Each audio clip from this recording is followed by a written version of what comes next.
exact repetition of that.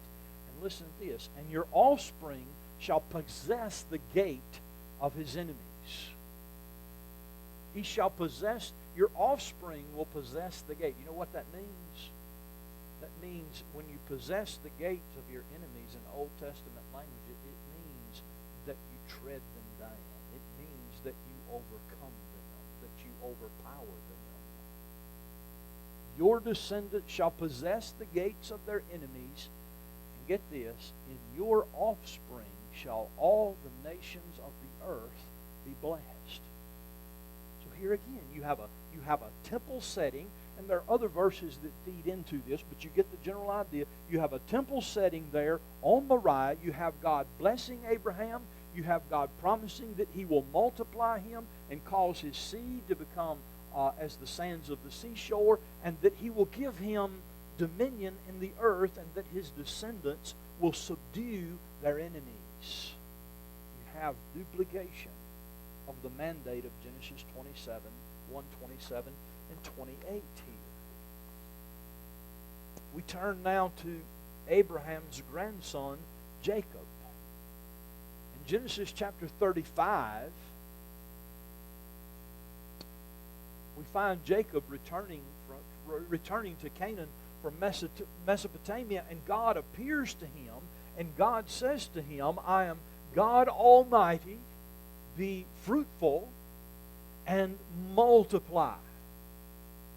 And a nation and a company of nations shall come from you. And get this, kings shall come from your body. The land that I gave to Abraham and Isaac I will give to you, and I will give the land to your offspring after you. Here again, we have with another patriarch, Jacob, the grandson of Abraham. We have God reestablishing and reaffirming in the same language that we find in Genesis 1:27 and 28, this idea of blessing, fruitfulness, expansion. All of these things are contained here. And what is Jacob's response? You're familiar with the text. What does he do as a result of this encounter with God? And Jacob set up an altar, and Jacob set up a pillar in the place where where God had spoken with him, a pillar of stone, and he poured out a drink offering on it and poured oil on it to consecrate it. And so Jacob called the place where God had spoken with him Bethel, which means what? House of God. There's your temple setting in miniature yet again. Now the result of God coming to these patriarchs, establishing covenantal relationship with them, promising to bless them, multiply them, enabling them to subdue and have dominion in the earth, and promising them that they are going to be a blessing to the nations. He's telling them, you are going to be kings and priests unto me among the nations. And as a result of this, God coming to them, every time God would come to them, what would they do? They would build an altar. They would make a sacrifice. They would mark that place as a holy place because God had appeared to them. And the result is that by the time the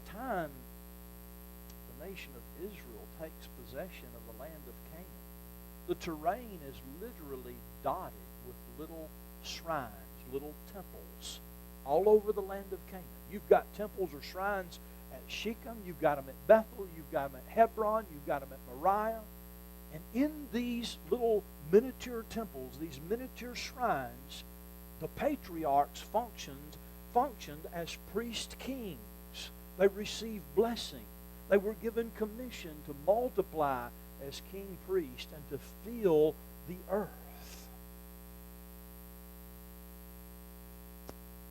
Israel, this would not have been lost on the nation of Israel. Their patriarchal fathers, there would have been all of these stories about their patriarchal fathers who were priest kings and who set up all of these little shrines, these little temples all over the land of Canaan. This was something that the nation of Israel would have been keenly aware of. So we see the kingly commission of Genesis 1:27 and 28, and the priestly function of Genesis 2:15. If you go back and look at it, and I've given you all of the text here on your handout, if you go back and look at it, this commission in Genesis 1 and this kingly priestly function in Genesis 2 is repeated no less than 8 times in the narrative of Genesis alone. And what's so powerfully interesting about that is that every repetition is accompanied by 3 things. It's accompanied by a temple setting. There's worship, there's sacrifice, there are altars, there's a temple setting there. It's also characterized, these events are also characterized by God giving to the patriarchs priestly, kingly responsibilities.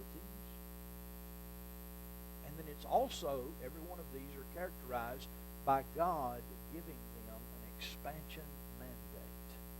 Go out, he told Abraham. Be a blessing, he told Abraham. The idea of expansion is contained in every one of these instances. As we finish out the narrative of Genesis, I think one of the overlooked patriarchs sometimes, when we refer to the patriarchs, we think about, Abraham, Isaac, and Jacob, and we kind of stop there, don't we? But I think one of the overlooked patriarchs is Joseph, the son of Jacob. Now, I want you to think about Joseph in terms of priestly, kingly function within the earth. What happens to little Joseph? Just as a young boy, by his brothers, is sold into Egypt, sold into slavery into Egypt. Now Joseph is an absolute model of how God intends this priestly, kingly function to take place in the earth. It's not by force that this is accomplished, but it's by an intimate relationship with the living God that we're able to perform this priestly, kingly role as his vice regents in the earth.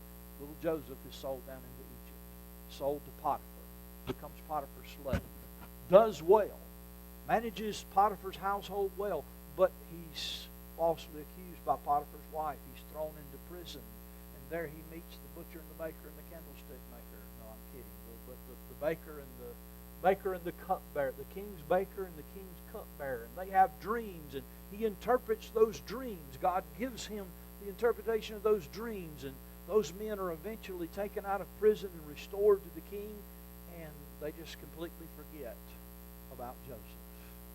And here he is.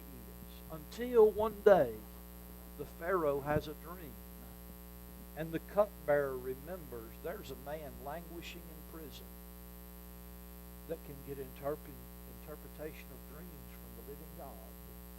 Joseph's called up out of prison. You know the story well.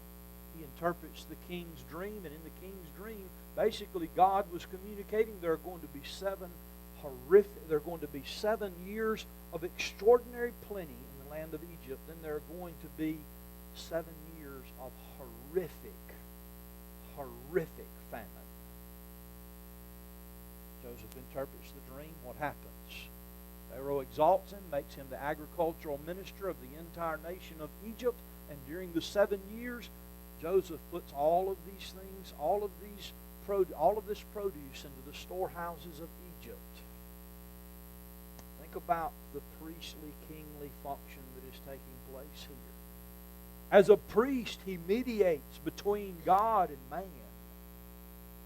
He's exalted as the agricultural minister of Egypt and almost functioning as a king single-handedly, because of his relationship with God, single-handedly saved the nation of Egypt from starvation.